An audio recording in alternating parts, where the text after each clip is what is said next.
प्यारे दोस्तों, आज मैं आपको एक ऐसा सच्चा वाकया सुनाने जा रहा हूं जो रूह को झकझोर देने वाला है।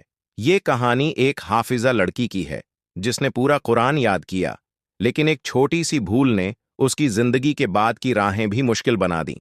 ये वाकया अब्दुल गफूर नामी मस्जिद के इमाम साहब ने खुद सुनाया है।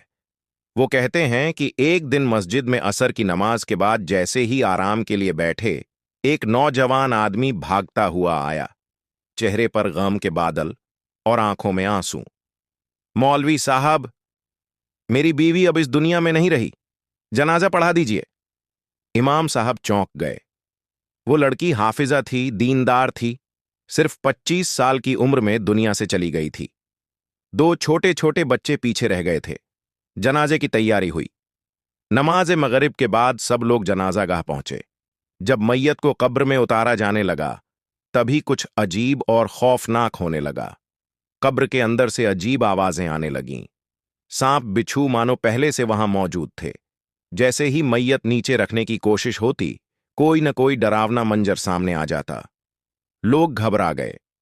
3 बार जनाजा नीचे उतारने की कोशिश की गई, लेकिन हर बार डर और खौफ की ऐसी लहर उठती कि सब पीछे हट जाते। इमाम साहब ने परेशान होकर उस लड़की के शौहर अब्दुल गफूर से पूछा, भाई, अल्लाह की इस नेक बंदी को कब्र भी क्यों कबूल नहीं कर रही? अब्दुल गफूर की आंखों से आंसू बहने लगे।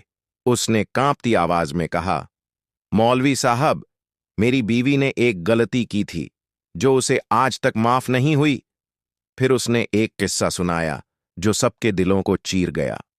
जब मेरी नौकरी चली गई थी तो हालात बहुत खराब हो गए थे। घर का खर्च चलाने के लिए मेरी बीवी नरगिस ने एक अमीर घर में काम करना शुरू किया। वहां की मालकिन बहुत बीमार रहती थी। एक दिन उस औरत का इंतकाल हो गया। उसी दिन नरगिस की नीयत डगमगा गई। उस औरत के हाथ में सोने की चूड़ियां थीं। मेरी बीवी ने वो चुपके से निकाल लीं और कभी किसी को नहीं बताया। लेकिन उस दिन के बाद उसकी जिंदगी बदल गई। हर रात उसे ख्वाब में वही औरत नजर आती थी। कहती थी, नरगिस, तूने मुझसे गद्दारी की है, तूने मेरी अमानत में खयानत की है। वो डर जाती थी, पसीने पसीने हो जाती थी। मैंने उसे कहा कि तौबा कर लो, वापस कर दो वो चीज, लेकिन वो डरती रही, शर्म से कुछ नहीं कर सकी। और आज अल्लाह की जमीन भी उसे अपनाने को तैयार नहीं। इमाम साहब की आंखें भर आईं।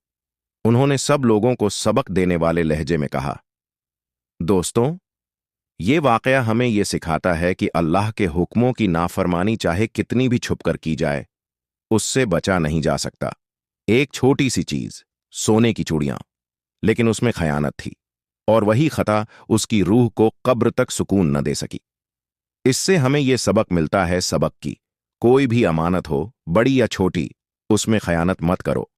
दुनिया के लिए चाहे वो एक छोटी चीज हो, लेकिन अल्लाह के यहां उसका हिसाब बहुत बड़ा हो सकता है।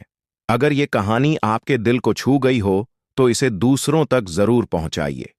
क्या पता किसी की सोच, किसी की नीयत और किसी की जिंदगी संवर जाए।